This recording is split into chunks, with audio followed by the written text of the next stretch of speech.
My name is Sharon Mullins. I'm an Executive Director in the Department of Education and Training. I completed my PhD in 2012. My PhD examined the relationship between education policy and the newsprint media. I never thought I would complete my PhD part-time. I always anticipated I'd have to take a block of time to complete it. It never happened. I managed.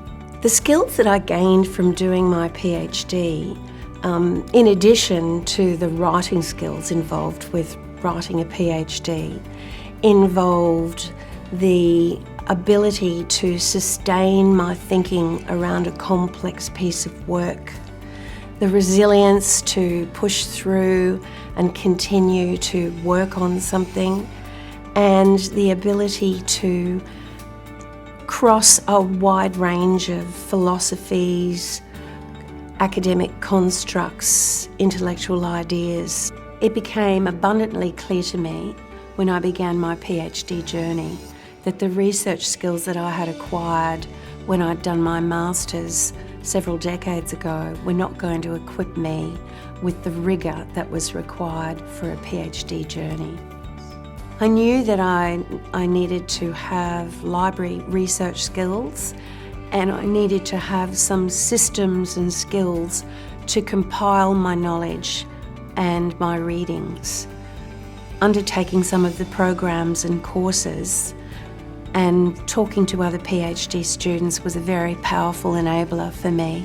I recall one workshop where a range of PhD completers presented to a group of PhD candidates and listening to their stories of their endeavours, their disappointments, their challenges, and then their triumph was very inspiring and helpful.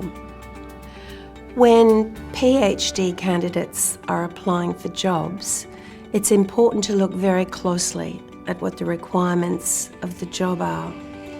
The PhD will no doubt have provided the candidate with many skills, aptitudes, resilience, and ability, but it won't stand alone. My key supervisor once gave me a very important piece of advice. He said to me, "Sharon, this is not your opus, it's your driving licence."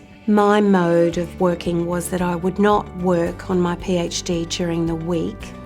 I carved out the weekends to do my PhD. Be really careful to get the topic right at the beginning of your PhD and to stick to it. In my role in the department, I have networks with a range of personnel across a wide range of universities. With respect to having done my PhD at QUT, it's provided me with a really powerful understanding of how a university works, how the research agenda of a university works, and how to work with university personnel. The supervisors of my thesis were very important. There was a community of supervisors from QUT who supported me to complete my thesis. I began with one supervisor and then moved to a group of supervisors, including the key supervisor, who was a really well-respected, well-published professor. He provided a really important inspiration for me to complete my PhD journey. It was a privilege to have such a group of scholars support me from the beginning to the end of my thesis. I always imagined I'd do my PhD, and when my children had grown up and gone to university themselves and my career hit a particular juncture, there was space for me to do my PhD. The QUT program appealed to me because I had heard from other people who'd done their PhD at QUT that there was a strong applied focus